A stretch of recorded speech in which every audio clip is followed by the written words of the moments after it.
A population about 200, a tornado came roaring in around dinner time. It slammed into a house and left damage in its path. What an incredible story tonight.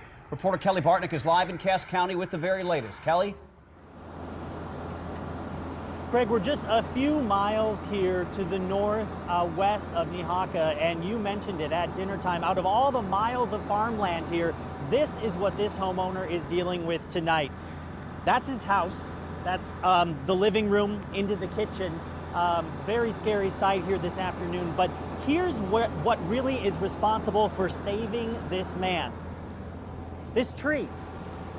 He was running from the building to the house for shelter. When he grabbed a hold of this tree, he talks about it. But first, let's take a look at this tornado. This is what first responders saw from afar this afternoon.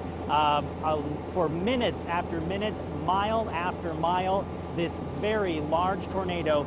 Video here courtesy of the fire chief of Nehawka.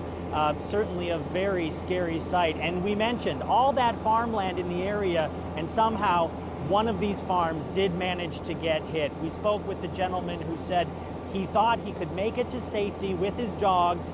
He ran toward the house, and the rest is history. We was up in the upper shed, and I opened the door and seen it, and it started going east, and then it come back, and the dog and I headed for the basement and didn't make it. The wind blew him into the tree. It rolled him across the yard, and he hit into the tree and just grabbed a hold of the tree, and the dog ran under the deck. So then it was like the movie Twister, legs up, flying. Like the movie Twister, and also like that movie, he lived to talk about it. He refused treatment, is doing okay, had some cuts and some bruises, and has an issue with his leg. But let's show you here the tree. So hanging here, it's perfectly fine. The ornaments are still on the tree.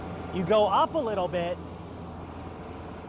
and look at that. It's completely mangled. So definitely a very scary afternoon. I asked how many minutes, how did it feel? He said it was so dark, he just focused on holding on. And of course, the good news, both of his dogs are also okay here tonight. Reporting live near Nehawka, Kelly Bartnick, KMTV Action 3 News.